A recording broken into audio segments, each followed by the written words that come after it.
Hi నమస్తే welcome to Mara media. నేను మీ కేవీఆర్. 'పుష్ప 2' సినిమాకు సంబంధించిన గందరగోళం ఒక కొలిక్కొచ్చినట్టు కనిపిస్తూ ఉంది. సంధ్య థియేటర్ తొక్కిసలాటలో రేవతి అనే మహిళ మరణంపై తెలంగాణ ప్రభుత్వం ఎంత సీరియస్గా రియాక్ట్ అయిందో చూసినాం కదా. ఒకరోజు జైల్లో కూడా గడపాల్సి వచ్చింది అల్లు అర్జున్. వాస్తవానికి A11గా ఆయనను ఈ కేసులో ముద్దాయిగా చేర్చింది తెలంగాణ పోలీస్ యంత్రాంగం. ఈ నేపథ్యంలో ఆయనకు ఒకవైపు అంటే నాంపల్లి కోర్టు రెగ్యులర్ బెయిల్ ఇస్తూ నిన్న ఆదేశాలు జారీ చేసింది. దీంతో పాటు నెల రోజులు ముగిసిన తర్వాత ముఖ్యంగా అంటే హిందీ బెల్ట్లో బాలీవుడ్లో ఏకంగా 800 కోట్ల పైచిలకు వసూలను సాధించి బ్రేక్ ఈవెన్ సాధించినట్టుగా వార్తలు వస్తూ ఉన్నాయి. ఈ నేపథ్యంలో అల్లు అర్జున్ సైలెంట్ అయిపోయినా కూడా కొత్త సంవత్సరంలో ఆయనకు 2 హ్యాపీ న్యూస్లు అనమాట. ఒకటి ఏంటంటే బెయిలు, రెగ్యులర్ బెయిల్, మరొకటి అల్లు అర్జున్కు ఒకేసారి 2 సంతోషాలు. సంధ్య థియేటర్ తొక్కిసలాట ఘటనకు సంబంధించి నమోదైన కేసులో అతడికి రెగ్యులర్ బెయిల్ దక్కింది. మరోవైపు అతడు నటించిన 'పుష్ప 2' హిందీ వర్షన్ ఏకంగా 800 కోట్ల రూపాయల క్లబ్లోకి ఎంటర్ అయింది. మధ్యంతర బెయిల్ నుంచి regular bail. 'Pushpa 2' benefit show సందర్భంగా సంధ్య థియేటర్ వద్ద తొక్కిసలాట జరిగిన ఓ మహిళ మృతి చెందిన విషయం తెలిసిందే. దీనిపై చిక్కడపల్లి పోలీసులు కేసు నమోదు చేసి అల్లు అర్జున్ A11గా చేర్చారు.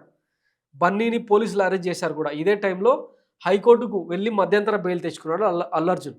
అయినప్పటికీ అతడు ఒక రాత్రి జైలు జీవితం గడపాల్సి వచ్చింది.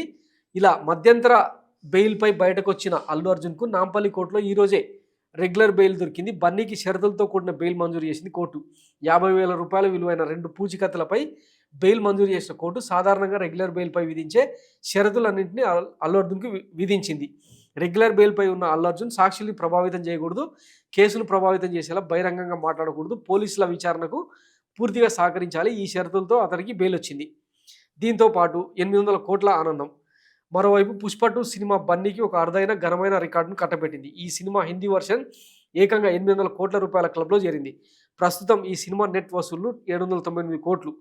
ఇటు బెయిల్ వచ్చే సమయానికి ఆ సినిమా కూడా 800 కోట్ల నెట్ వసూలు ఖచ్చితంగా కలెక్ట్ చేసి ఉంటుంది.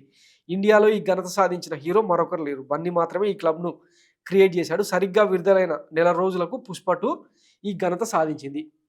సో డబుల్ బెనిఫిట్ అనమాట.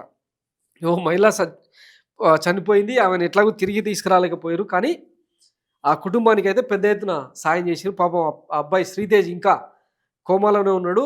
ఏమో మాట్లాడితే అంటే కదలికలు అవి ఇవి చేస్తూ ఉన్నాడు, రికవరీ గట్టిగానే అవుతున్నాడు అని చెప్పి చెప్తా ఉన్నారు. కానీ ఆ పిల్లగాడి హెల్త్ కండిషన్ మాత్రం 2 తెలుగు రాష్ట్రాల్లో తీవ్ర చర్చనీయాంశంగా మారింది. ఈ నేపథ్యంలో మరి ఆ కుటుంబానికి ఇటు ప్రభుత్వం కానీ అటు ఈ సినిమా యూనిట్ కానీ ఏం సాయం చేస్తుంది అన్నది చాలా మిస్టరీగా మారిపోయింది. ఈ నేపథ్యంలో మరి ఆ కేసుకు కారణమైన అల్లు అర్జున్కి ఏమో బెయిల్ వచ్చింది. మరి తదనంతర పరిస్థితులు ఏంది? ఈ మొత్తం ఎపిసోడ్లో తెలుగు ఇండస్ట్రీ తెలంగాణ నుంచి అమరావతికి షిఫ్ట్ అవుతుందా అన్న చర్చ ఒకవైపు, ఇప్పుడు సంక్రాంతికి విడుదలవుతున్న సినిమాలన్నింటికి కూడా తెలంగాణ ప్రభుత్వం ఇన్సెంటివ్స్, సబ్సిడీలు, రాయితీలు, టికెట్ హైకులు ఇవన్నీ ఇస్తాయా లేదన్నది మరొక చర్చ. వాటి గురించి కూడా మళ్ళీ మాట్లాడుకునే ప్రయత్నం చేద్దాం. Thanks for watching Mara media. నేను మీ కేవీఆర్. Thank you.